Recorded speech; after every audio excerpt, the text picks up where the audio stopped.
Look at the timing. Look at the sheer, unadulterated weight of the words landing on our screens today.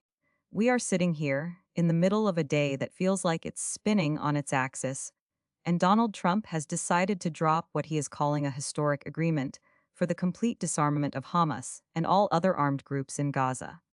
He is telling us this is a monumental step toward lasting peace. He is telling us that Israel will finally have the security it deserves. And he is wrapping it all up in the ribbon of his own glory, thanking mediators, praising his team, and screaming in capital letters congratulations to ALON this amazing development. Let that sink in for a moment. Historic, monumental, amazing. These are the words of a man who has built an empire on the architecture of hyperbole, but today he is layering them over a geopolitical claim so massive it strains credibility just to type them out. He says this agreement is a critical step toward Gaza being governed by a new Palestinian government that will work with his board of peace. He promises that as disarmament is completed, Israeli forces will withdraw. He frames this as the culmination of the Trump 20-point plan, carried out in carefully structured phases. But look at the context he provides. He writes 1 year ago there was a violent raging war, humanitarian crisis, and hostages kept in brutal captivity. He is right about that history. But then he pivots to this narrative of total victory, of total resolution, as if the complexities of occupation, resistance, and international law can be solved by a single post from Truth Social. He tells us the threat from October 7 will now be allowed to rebuild. He claims Gaza will finally be in the hands of a new Palestinian government that serves its people. It is a clean, neat narrative. A story with a happy ending, written by the protagonist. But does it hold water, or is it just another performance? And then, because he cannot help himself, because the ego must be fed in two directions at once, he turns his fire inward to the machinery of his own party.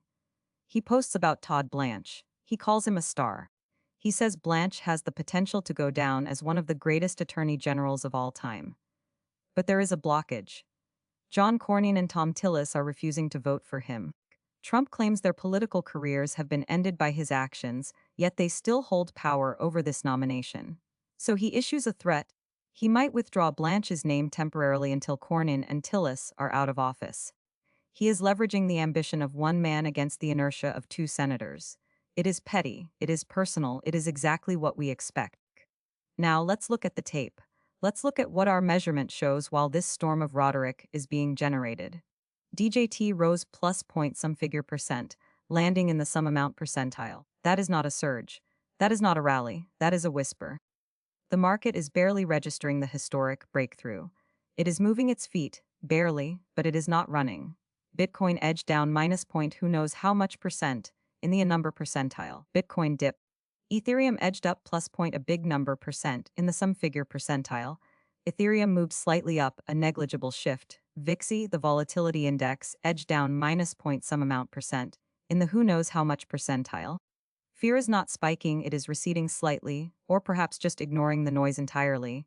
IWM edged up plus point a number percent, in the a big number percentile. Look at that tape! A historic agreement that ends a year of war, that promises security, that dismantles terror bases. And the market reacts with a shrug so faint it is almost invisible. DJT moves 0.3%, that is nothing, that is static. That is the sound of a bull market not caring about your peace plan. The tape does not lie. It does not care about his board of peace. It does not care about Todd Blanche's confirmation battle.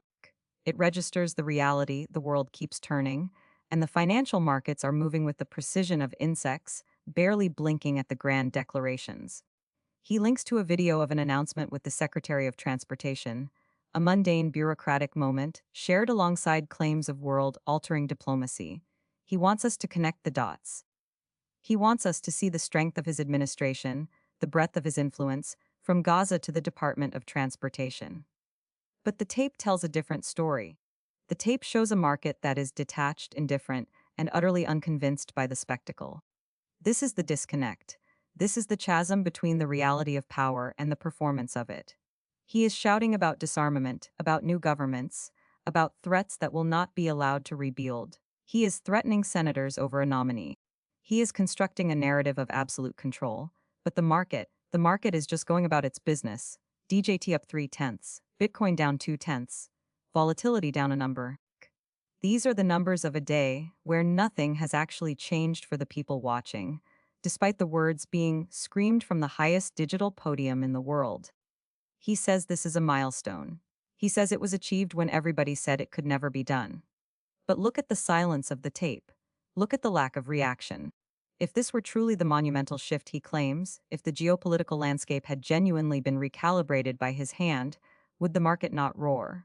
Would DJT not jump a big number percent? No. It moves a fraction. It hesitates. It doubts. Because we know how this story goes. We know that phases take years. We know that new governments are fragile things built on sand. And we know that Todd Blanche is likely still acting, and Cornyn and Tillis are still voting.